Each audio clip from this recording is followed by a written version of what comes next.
Women make up 51% of the UK population, but are not fairly represented in our political institutions. A fifth of parliamentarians are women, and that's just not good enough. British politics is dominated by white middle-class men. The gender and ethnic balance in the House of Commons does not reflect the population it serves. We will examine the reasons behind the lack of representation and survey how fairer political representation can be achieved for women in the House of Commons. You definitely feel like a minority. You'd have to believe that somehow men were 30 times better at the job, which of course they're not, is rubbish. This is the mother of all parliaments who should be performing better than any other organisation in this country.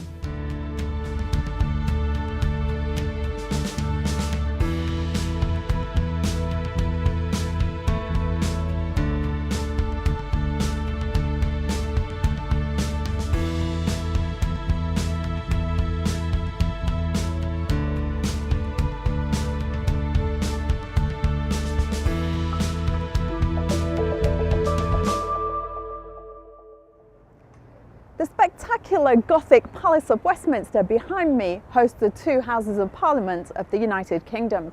The House of Commons, which is a public elected body consisting of MPs, and the House of Lords, which is independent from but complements the work of the Commons. History and time have normalised Westminster as a space for a white middle to upper class male majority to rule, making decisions on behalf of the population of Great Britain and implementing laws that impact everyone, whatever class, colour, creed or gender. Our corridors of power are not only lacking an equivalent female viewpoint, but also lacking significant cultural and ethnic perspectives, and attempts at addressing the deficits are painfully slow. The gender and ethnic balance in the House of Commons is clearly out of sync and an issue for British politics. It's an absolute scandal that we're still, in the 21st century, having to fight for equal numbers of women and men to be in Parliament. It looks like an old boys' club and it's not clear how it works. This is not the kind of environment that many women wish to join. It's not fair. The best candidate for the job is not being selected because it's too much of a coincidence that the best candidate always seems to be a man. It says that women are not up to it, are not worthy to be in positions of power. Now, we know that that's not true. The House of Commons currently has a total of 650 MPs, of which 503 are men, and 18 of these have ethnic minority heritage. There are 147 women MPs, 9 of these from the ethnic minority community. Gender representation in politics has improved in recent times, but gains have been modest. In order to see how women have come to be representatives in our political process and to look at where they're heading, we need to delve into the past to understand the journey our forebears underwent to create a path of equality for future generations of women in Britain.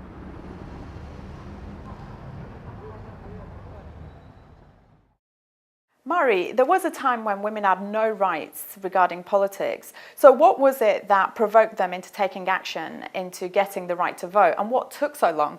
The first time that a woman really asked for the vote in this country was probably 1832, when we got the first recorded petition of a woman asking for the vote to Parliament.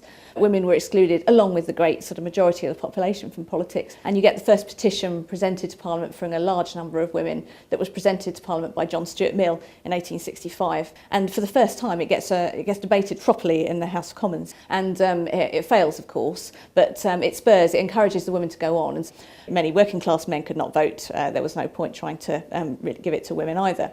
And so some women started to get frustrated by this. And so in the early 20th century, the movement starts to become militant, or rather a militant wing grows up of the suffrage movement. And then in 1903, the Women's Social and Political Union is formed by Emmeline Pankhurst and other women who were impatient with the slow pace of change, and they used more militant tactics. Do you think this was needed in order to progress the movement, in order to achieve what they wanted? I think it's important to remember that although the militants, the people using direction, were a very small number, their action meant that suddenly many hundreds of thousands of women joined the constitutional, the peaceful suffrage movement as well, so it gave them publicity as well. There was a huge class divide even back then. There was. It's important to remember there were working class women's suffrage campaigners, always were, going way back. And among the suffragettes, absolutely, there were working class suffragettes and as well as suffragists, the peaceful campaigners. It's actually the First World War that really changes everything and enables some women to get the vote after that. Is that because they had to then take up male jobs whilst a lot of the men were away at war? That's part of it, absolutely.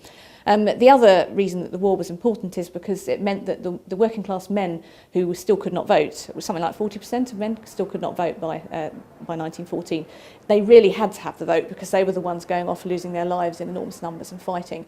And so they had to pass an Act of Parliament to enable all men to have the vote.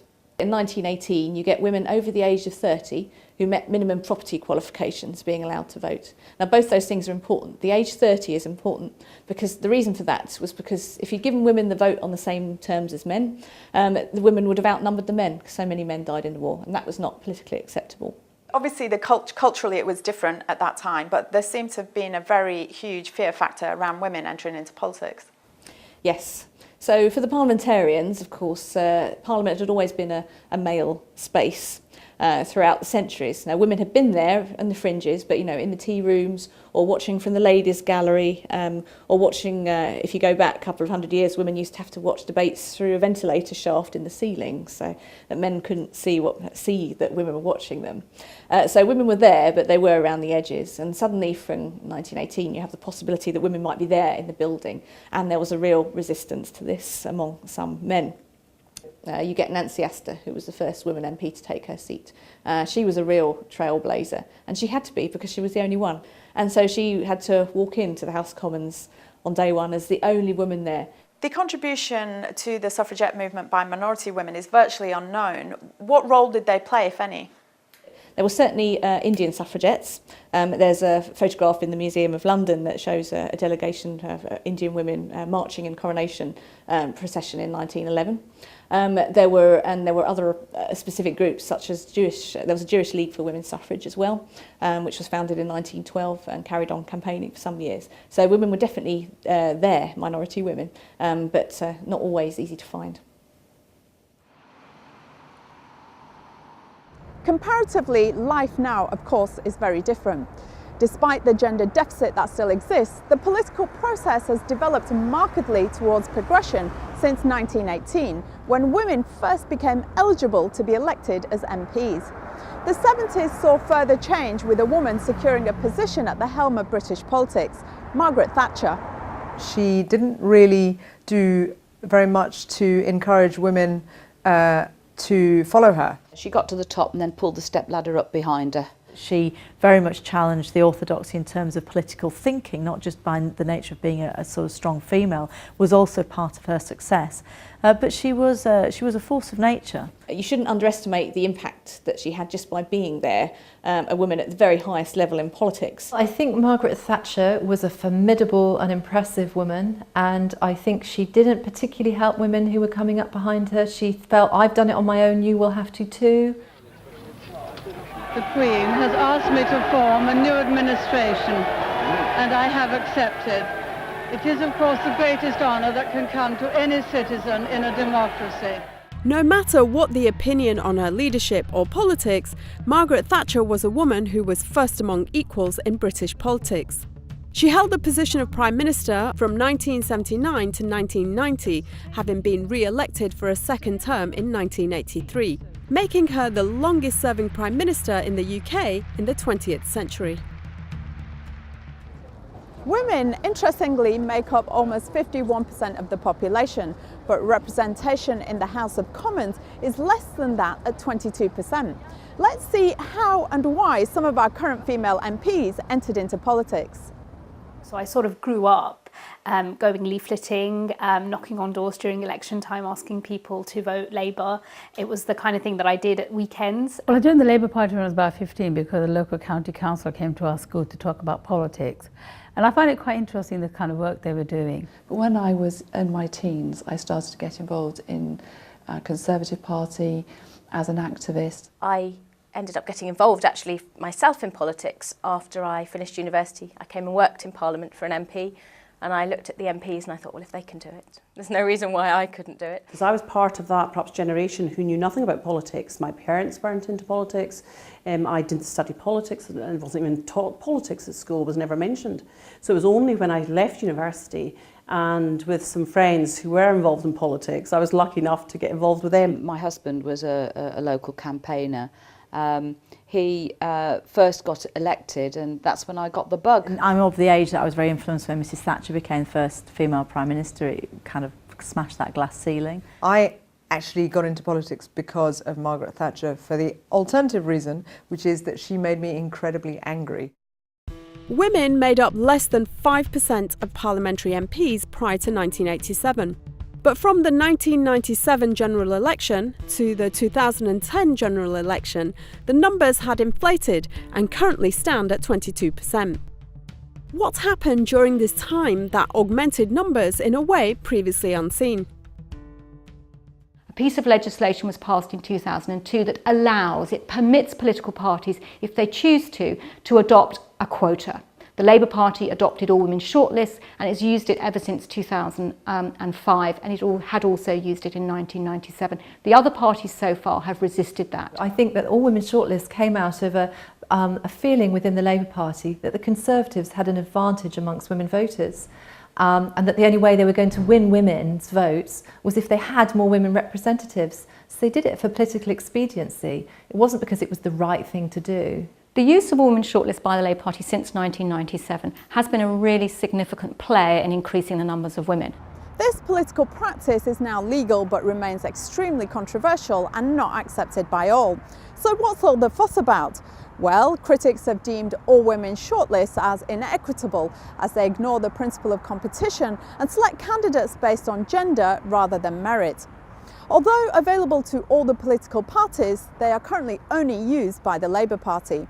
I put the arguments against to Labour's MPs Shabana Mahmood, who was selected via an all-women shortlist, and Roshanara Ali and Yasmin Qureshi, who won their seats via open shortlists.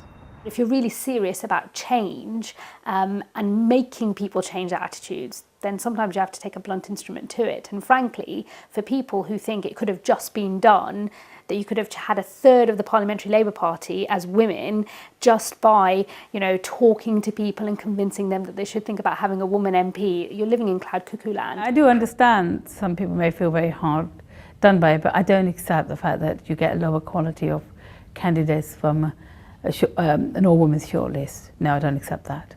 I bet you my bottom dollar you couldn't tell the difference between women MPs in my party who've been selected through the shortlist and women MPs who haven't. The Tory party don't use all-women shortlists. However, at the 2010 general election, David Cameron requested an A-list or a priority list of candidates was drawn up in a bid to modernise the Conservative Party in terms of diversity. We invited the Prime Minister to talk about the gender inequality in our political system, but he was unavailable. However, we did catch up with other members of his party to discuss these issues. I don't think women-only shortlists actually make a difference long-term. Because it doesn't change the culture and the mindset of the people who are out there doing the selection. When I looked around me at sort of the colleagues elected in 2010, I thought that actually we had a very much more diverse group than we'd achieved before, not nearly as diverse as we'd like. And we just did some research in this last year, a cross-party group as Women in Parliament did it, and we found that actually when Labour thought they would do women-only shortlists for a short period of time, and then actually when they stopped, they had to go back to it because it didn't change the numbers at all. No, we don't have an A-list because I would say to you very clearly we don't need it. We have no problem at all with our grassroots activists who are the people that choose the candidates in choosing women and BMEs and people from all sorts of backgrounds. When we think about perhaps the failure of the Conservative Party to continue the efforts to the same extent this time round, as compared with in 2010. I think some of this is to do with the fact that the leadership has less of a principled position now than perhaps they did then. Otherwise, how does one explain the fact they've walked away from a mechanism? We invited Nick Clegg, leader of the Liberal Democrats, to partake in this documentary, but he wasn't available for an interview.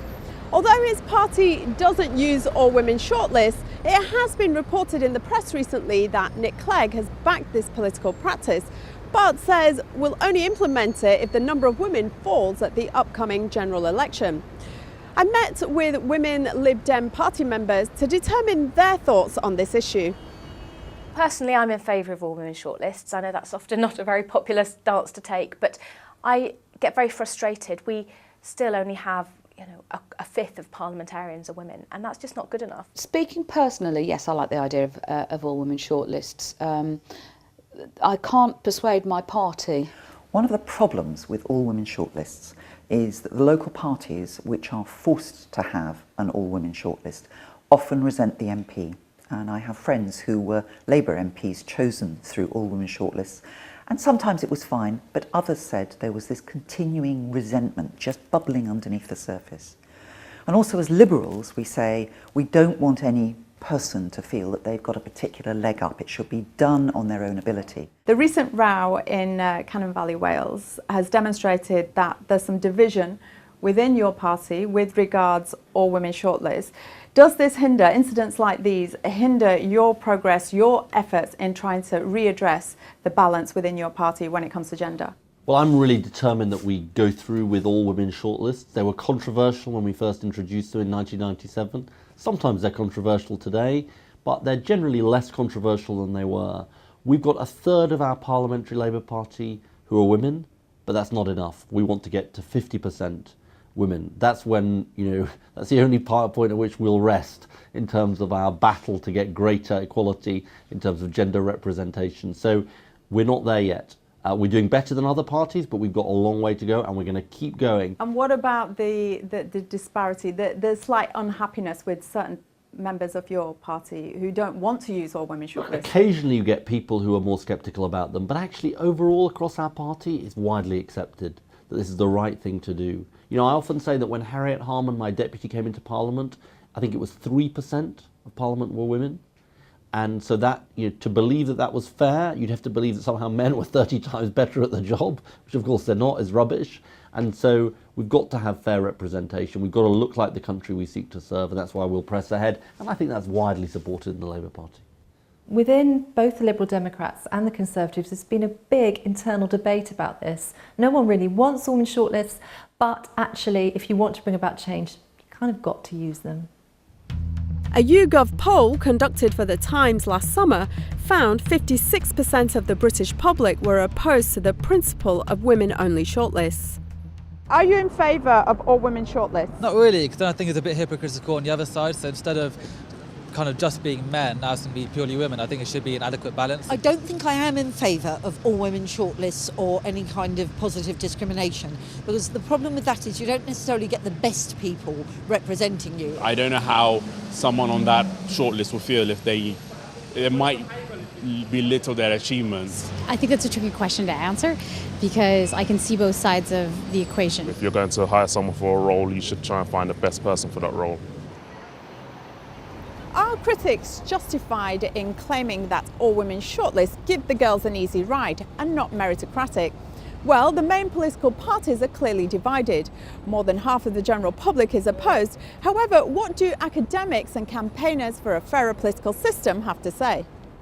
I think that for all women shortlist, there is a temporary solution. I would say a short and medium term solution. The end goal is that the system is such that you don't need to challenge the imbalance, because that's been rectified for a level playing field. At the moment, we don't have that, and so we have to circumvent the blockages so talent can come through, in which we all benefit. My research has shown that not only are women's selected via all women shortlists, their backgrounds are no different to those women and men who aren't selected via that way. The voters don't discriminate against women from all women shortlists either. And then when they're in Parliament, if you actually look at the careers they have and the things they do once they're in Parliament, they're exactly the same. In the past 2 decades, gender quotas have been adopted by more than 100 countries globally to ensure their political systems are more representative of women. After the 2010 general election, the UK was positioned 55th on the World League chart of political representation of women. Well, the UK is 65th in the world for women's representation, and shockingly, we've actually gone down the rankings. We should be leading the way, not lagging behind. I think we have so much to learn from other countries where they've gone from quite a low base often, made incredibly rapid progress to get equal numbers of women and men in Parliament. And I think what they've shown is that where there's a will, there's a way. But then if you look at who often gets elected in those countries under the quota system, a lot of them won't be ordinary women who get elected. It often tends to be the mothers, the wives, the daughters of somebody rich and famous. Whereas here, the women who do get elected mostly tend to be women doing it on their own back. There is evidence that having more women in politics will serve the population better. Take, for example, Sweden, which has very good levels of female political participation. It is a much fairer society, and it has one of the highest living standards in the world. There is also a knock-on effect in that there is good female participation in non-political spheres as well. That's what we want. That's what we deserve. Rwanda has far more women in their parliament than we do. And I think we need to take some drastic action to make a difference. I think once you end up with women in Parliament, then they tend to stay there, and it changes the society, changes the culture, and it's more normal to see female MPs. When making comparisons between the three main political parties, the numbers look like this in terms of female MP representation.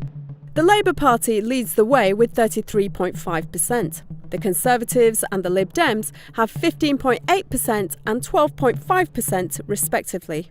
The others make up 18%, the overall total being 22.6%. Since the suffragettes fought for the right to vote, our political institutions have progressed significantly. There are more women in the UK Parliament today than ever, and they have more access to Parliament than in the past. But a huge deficit still exists, and there's still a woeful lack of senior representation of women in politics. The 2014 cabinet reshuffle by David Cameron was heralded as a move to freshen up the image of the Conservative Party ahead of the 2015 general election. The overall number of women cabinet members currently stands at 5.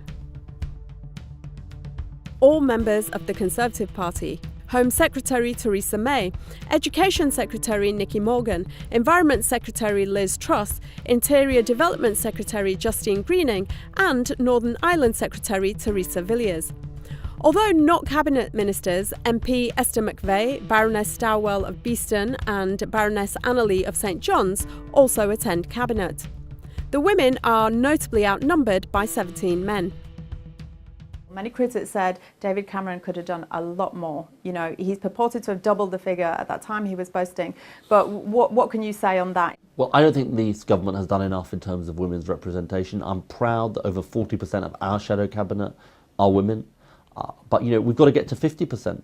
We need to get to a 50% cabinet, and we need to get to 50% representation in Parliament as well. I mean, he now has the same number of ministers in government as Gordon Brown had under the last government.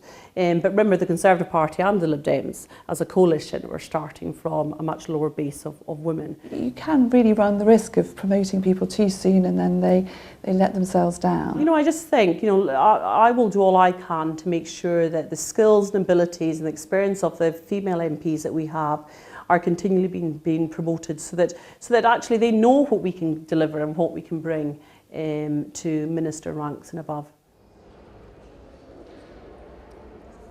Interestingly, despite Britain having a ruling coalition, female members of the cabinet are only represented by the Conservative Party and not the Liberal Democrats. One of the difficulties the party's faced, I think, has been that our MPs, women MPs, have been quite junior, quite new to Parliament, and may not have had the experience. But I know they're capable. In the case of the people who Cameron would have been promoting, specifically the women, most of them would only have come into Parliament in 2010. So they would have had 4, getting on for 5 years of experience. Now, whether or not that's enough experience to be promoted to the cabinet is arguable. However, you could also make the argument that in some cases you can not worry about the experience argument and instead focus on just getting more women into Parliament. The ethnic composition of the cabinet rarely sees much change, and the latest reshuffle saw many white men departing government, but only to be replaced by others. The only non-white cabinet minister is Culture Secretary Sajid Javid, who is of Pakistani heritage.